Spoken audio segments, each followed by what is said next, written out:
Yes, we have a double header today. Another nature poem.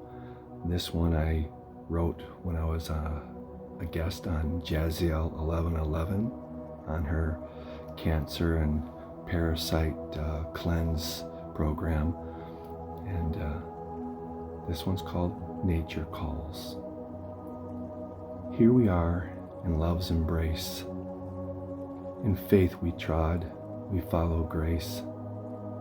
This night we meet as one in might, to shed disease, to grow in light. We share this thing that's large in scope, a natural way, renewing life and hope. Release yourself to Mother Earth. She grows what's best and knows our worth.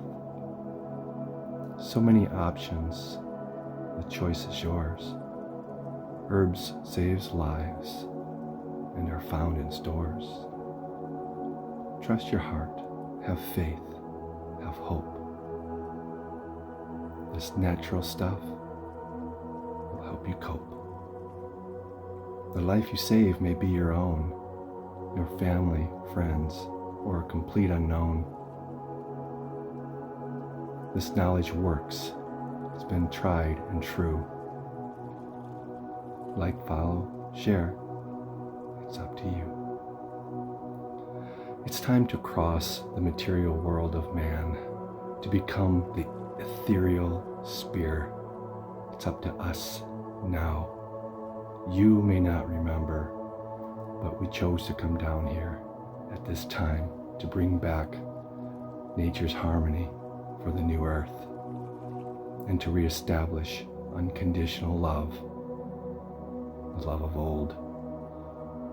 It's up to us to share, to get this information out with the essence of love that it deserves. The time is now to move mountains one soul at a time. I sure hope you know how much I love you, how much I am of you. We are one.